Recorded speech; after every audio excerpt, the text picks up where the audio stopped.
Good afternoon, pilots. We have just received intel concerning a new enemy mobile suit that we will no doubt encounter on our next sortie. The EDM-GB Gundvölva, and this plastic representation of it is provided to us by Hublin Japan. Links to buy your own down below. Our sources indicate that this mobile suit is just as deadly as this model kit looks snappy, and should not be underestimated under any circumstances. They are remotely controlled by either the Lafrith or the Lafrith Thorn. So while it would normally be a sound strategy to aim for the main sensor or the eye sensors, here replicated with golden stickers, we cannot be certain to which degree destroying these would affect the performance of the mobile suit. Instead, it seems that they are controlled through the shell unit in the chest.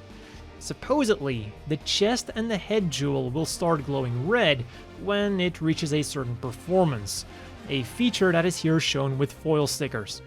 So be especially careful when you see this. Its weapons then are amazing in all of their simplicity.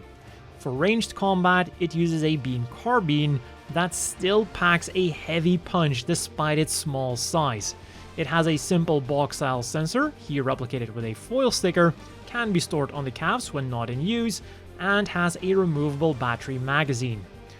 But this is also where one of its main weaknesses lies. In their hurry to mass produce these, the enemies seemingly forgot to armor it on both sides. Exploit this as you see fit.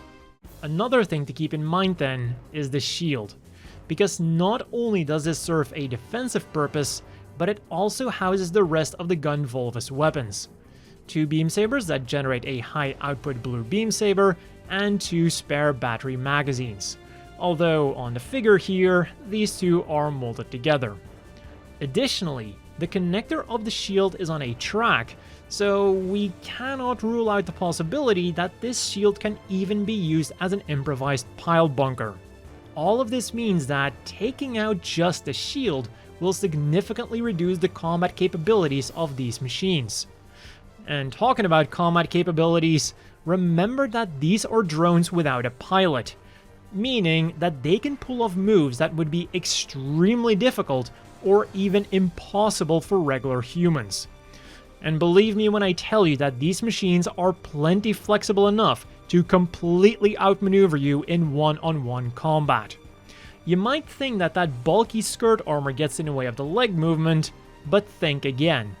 It moves out of the way completely, giving you the final upskirt of your life. Don't be a hero, stick together, and whatever you do, do not focus on the sliding armor gimmick on the legs. It is very mesmerizing. Other than that, most of its articulation is par for the course with only a single elbow joint. Unfortunately though, this is all that we know so far. So good luck and happy hunting. But before that, I can answer one more question that I'm sure you all have. Do you want to buy this? And for 1,400 yen, which is a little over 10 US, this mean lean killing machine should definitely be on the top of your list. The design might be simple, but Bandai really did a nice job with the gimmicks. And on top of that, this thing just looks plain amazing. It is one of my favorite designs from Witch from Mercury, and has now also become one of my favorite model kits from Witch from Mercury. And even if you're not a fan of the series, this thing is totally worth giving a shot. A few minor things that I still have to point out though are that the abdomen should be painted dark gray for complete accuracy, and that the bottom of the feet have hollow parts as well. Moving on to the size comparisons then, here it is next to the Lafrith and Lafrith Thorn, the machines that use these things. Then we have the Demi-Barding and mass production type Delonza, who fought bravely against these cursed weapons. And then finally, here it is next to the standard sized Gym Custom and the always bulky Zaku 3. As you can see, it is of course nowhere near the Zaku 3, but it is ever so slightly bigger than the Gym Custom.